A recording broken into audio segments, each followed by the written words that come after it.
Hi നമസ്കാരം. ഞാനിപ്പോൾ നിൽക്കുന്നത് നഗരൂർ രാജധാനി ഇൻസ്റ്റിറ്റ്യൂട്ടിൻ്റെ ഫ്രണ്ടിലാണ് നിൽക്കുന്നത്.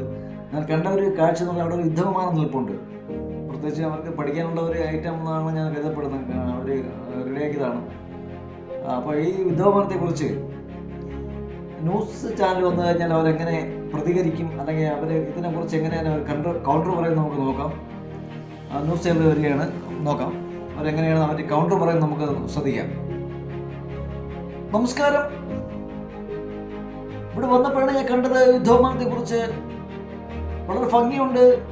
പ്രത്യേകിച്ച് ഇതിൻ്റെ 3 വീല് ആണ്. ഓടാനും കഴിയും, പറക്കാനും കഴിയും. അത് നല്ല ചിറകുണ്ട്, വളരെ വിശാലമായ നല്ല പറന്ന് ഉയർന്ന് പോകേണ്ട നല്ല ചിറകുണ്ട്. ഏത് കാറ്റിനും കീറി മുറിച്ചു പോകുന്ന ഒരു ശക്തി ഉള്ളതാണ് യുദ്ധവിമാനം. യുദ്ധവിമാനത്തെക്കുറിച്ച് പറയുമ്പോൾ 35,000 അടി ഹൈറ്റിൽ പറന്ന് ശത്രുവിനെ തകർക്കാൻ കഴിവുള്ളതാണ് യുദ്ധവിമാനം എന്നുള്ളതാണ് മറ്റൊരു പ്രത്യേകത. ഈ പ്രത്യേകത എന്ന് പറയുമ്പോൾ ഈ നിലവിലെ സാഹചര്യം ഈ യുദ്ധവിമാനം കട്ടപ്പുറത്തുള്ള എന്നുള്ളതാണ്. അതുമാത്രമല്ല, ഈ യുദ്ധവിമാനത്തിൽ ഇപ്പോൾ പൈലറ്റ് ഇല്ല. പൈലറ്റിനെ ആവശ്യമുണ്ട് എന്ന് കമ്പനി പറയുന്നു. ലൈസൻസ് ഉള്ളവർക്ക് സമീപിക്കാം. വളരെ ശക്തമായ രീതിയിൽ തന്നെ റഡാറിനെ വെട്ടിച്ച് പറക്കാൻ കഴിയുന്ന യുദ്ധവിമാനമാണ്. യുദ്ധവിമാനത്തെക്കുറിച്ച് കടന്നു വരാം, നമുക്ക് വീണ്ടും കടന്നു വരാം. യുദ്ധവിമാനത്തെക്കുറിച്ചിട്ട് കാര്യങ്ങൾ വിശേഷമായി കടന്നു വരാം. ഈ കട്ടപ്പുറത്തിരിക്കുന്ന യുദ്ധവിമാനത്തെക്കുറിച്ച് പറയുമ്പോൾ വളരെ വ്യക്തമായി തന്നെ പറയാം.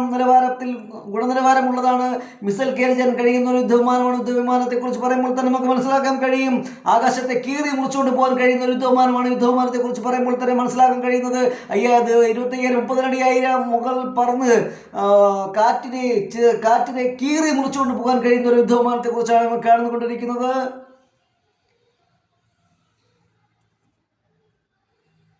വീണ്ടും സന്ധിക്കും വരെ വണക്കം.